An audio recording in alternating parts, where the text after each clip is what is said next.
नमस्कार जय जगन्नाथ ओंकार education channel को आपन को स्वागत।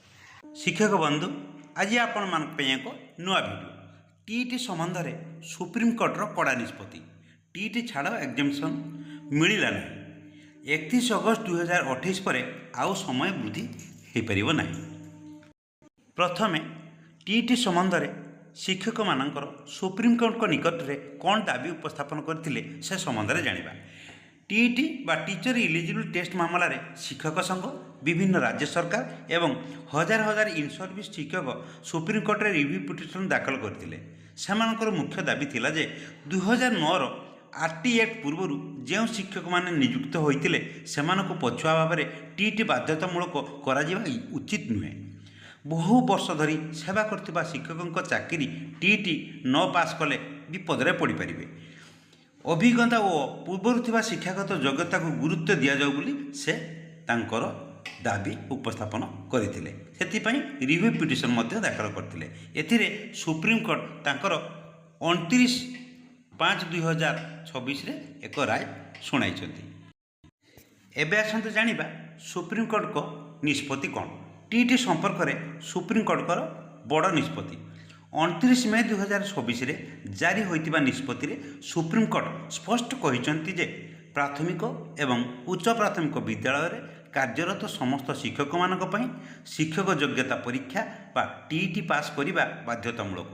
कोर्ट कहिसंती जे गुणात्मक शिक्षा पिला मानकर सांविधानिक अधिकार एवं केवल नियुक्तिर शर्तावली नुहे शिक्षार गुणात्मक सुनिश्चितता करिबा पई टीईटी एक गुरुत्वपूर्ण माध्यम।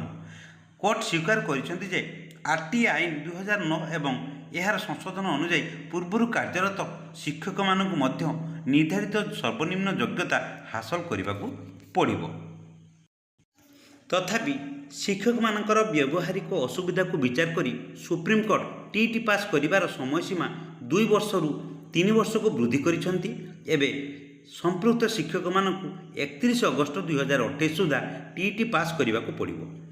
कोर्ट राज्य एवं संपृक्त कर्तृपक्ष को नियमित भाव में एवं संभव हेले वर्ष को 2 थर टीईटी परीक्षा करने को निर्देश देइछन्ति, जहाद्वारा शिक्षक मानक पर्याप्त सुजोग मिलिबो।